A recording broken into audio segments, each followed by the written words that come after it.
Pemirsa, kawasan Hulu Bali kian tergerus akibat pembangunan yang masif, alih fungsi lahan dan tata kelola lingkungan yang buruk. Di sisi lain, filosofi Trihita Karana hanya sebatas slogan, sementara implementasinya hampir tidak pernah terlihat.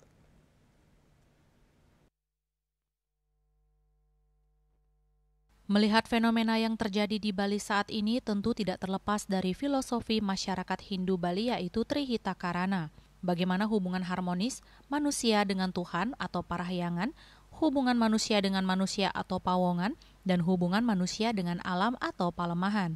Namun demikian, seiring kemajuan sektor pariwisata saat ini, tak dapat dipungkiri berpengaruh negatif terhadap lingkungan di Bali. Maraknya kawasan Hulu Bali seperti gunung dan sempadan danau dijadikan akomodasi pariwisata tentu berdampak terhadap berkurangnya resapan air. Kondisi ini diperparah dengan masifnya alih fungsi lahan di jalur hijau yang semestinya tidak boleh dibangun. Ida Resi Bujangga Waisnawa Putra Wirya Ardanareswara dari Griya Taman Batur Bujangga Sari merasa sangat prihatin melihat fenomena yang terjadi di Bali saat ini. Menurutnya peraturan yang ada saat ini terkesan sentralisasi, di mana pengambilan keputusan berada di pusat, bukan pada pelimpahan wewenang dari pusat ke daerah atau desentralisasi. Di sisi lain, ia melihat filosofi Trihita Karana hanya menjadi slogan semata, sementara implementasinya hampir tidak pernah terlihat.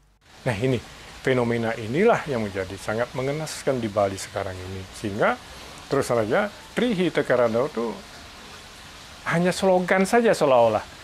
Pelaksanaannya hampir banyak yang dilanggar. Nah, apakah yang melanggar siapa? Memang dampak dari pariwisata itu adalah dengan membangun villa, menyewa tanah. Ya masyarakat diuntungkan hanya segelintir masyarakat. Tapi dampak daripada itu luas. Katakanlah di Bedugul kalau dibangun villa. Sedangkan daerah Bedugul itu kan resapan air. Itu harus pemerintah tegas. Artinya untuk menjaga lingkungan-lingkungan di hutan Bedugul itu. Sedangkan ada hutan lindung di dalamnya barangkali sudah kopong, pohonnya sudah habis gitu. Sehingga resapan air sudah nggak ada. Ini yang mengancam daripada kita semua, seperti banjir kemarin yang terjadi luar biasa, luapan air dari mana Ida Betara Wisnu Duko itu.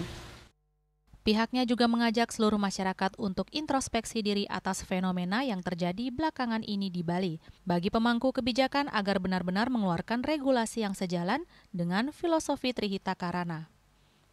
Andika, Bali TV.